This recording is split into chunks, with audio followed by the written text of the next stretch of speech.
আজকে আমি শাড়ি পরেছি, দেখো আমাকে কেমন লাগছে। এত গরমের মধ্যে তোমাদের সাথে ভিডিও বানাচ্ছি। দেখো তোমাদের লাগে আমি ভিডিও বানাচ্ছি, দেখো আমাকে কেমন লাগছে। এই লগিনী শুনল কথা কইল নারদ মনিকে, আইলো আমার প্রাণ ও আমার আইলো উমা বাড়িতে। তো গাইস, দুর্গাপূজা তো আই যার মাত্র এক মাস বাকি, মাসটাই বাকি, সেপ্টেম্বর মাসটা। অক্টোবরের 9 তারিখ তো পূজা শুরু। তা সে শপিং করে লিছো, সে করছো না। আমি কিন্তু অন শপিং করছি না, কি জানি না কি লইমু না লইমু, কিন্তু তোমরা শপিং করে লিছো না, কে শপিং করছো তো কমেন্ট করে জানাইও। প্লাস আমি তো করতে পারছি না, কেন অতদিন আমরা একটা গরমে যেটা বিয়েও আসলো, আমরা বাবা অসুস্থ আসলো, তার লাগে আমি কোনো শপিং করতে পারছি না। কিন্তু চেষ্টা করার আছে, একটা শপিং করার করমু। পূজা তো আর বছরে একবার, শপিং না হলেই বলে কতো তো শপিং করমু। তোমরা কিতা কিতা লো আমার দেখাইও, আমি কিতা কিতা লই তোমরা আমি প্লাস দেখাইমু।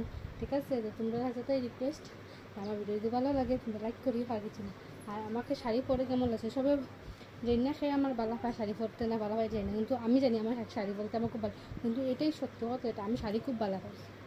শাড়ি দিকেও আমার ভিডিওত গিয়ে দেখিও, সব থেকে বেশি আমার শাড়ি পিন্ধে ভিডিও বানাইবা পাইবা। কিন্তু আমি শাড়ি পরতে খুব ভালো পাই, সত্যি কথা এটা। আমি শাড়ি যেন পরি, এটা আমি নিজেই পরি, আমার কেউ পরায় না, বা প্লাস আমার কেউ সাজায়ও দেয় না, আমি নিজে সাজি ওটাই। আর আমি শাড়ি পরছি, আমি নিজেই পরছি, আমার কেউ শাড়ি পরায় দেয় না। তো কইও আমার শাড়ি পরলে কীরকম লাগে না লাগলে। তবু আমার কেউ কীরকম লাগে কিতা জানি না আমি ঠিক, কিন্তু আমার খুব ভালো লাগে শাড়ি পরতে, সত্যিও কথা যেটা, আমার খুব ভালো লাগে শাড়ি, আমার খুব ভালো লাগে। আমি জিন্স টপ কম পরি, কিন্তু শাড়িটা বেশি পরি। মানে ভিডিওত মধ্যে পাইবা যে জিন্স প্যান্ট টপ কম পাইবা, কিন্তু শাড়ি দিয়ে ভিডিও বানানি যে মানাই যে এটা বেশি পাইবা, বুঝছো। তো তোমরা কেমন লাগে আমি শাড়ি পরলে না লাগে, একটু প্লিজ কমেন্ট করে জানাইও। আমার তো প্লাস ভালো লাগে, আমার খুব ভালো লাগে, সত্যি কথা এটা। তো ভিডিওটা যদি ভালো লাগে তোমরা সেটা ছোট্ট একটা লাইক করে, কিছু কইলাম না, ওটাই কইলাম। অত কিন্তু ভিডিও বানাতে পারছি না, ওটাই আশা তোমরা আছে, আমার কেউ ভুলিও না। প্লাস মানে আমি এটা আমার বাবার লোক দূরে করতে আসতাম, তার লাগে আমি ভিডিও বানাইতে পারছি না, তো ওটাই কইলাম। আমার কেউ ভুলিও না, আমার ভিডিওটা দেখিও যে সবাই মিলে, ওটাই আর কিছু না। Bye bye.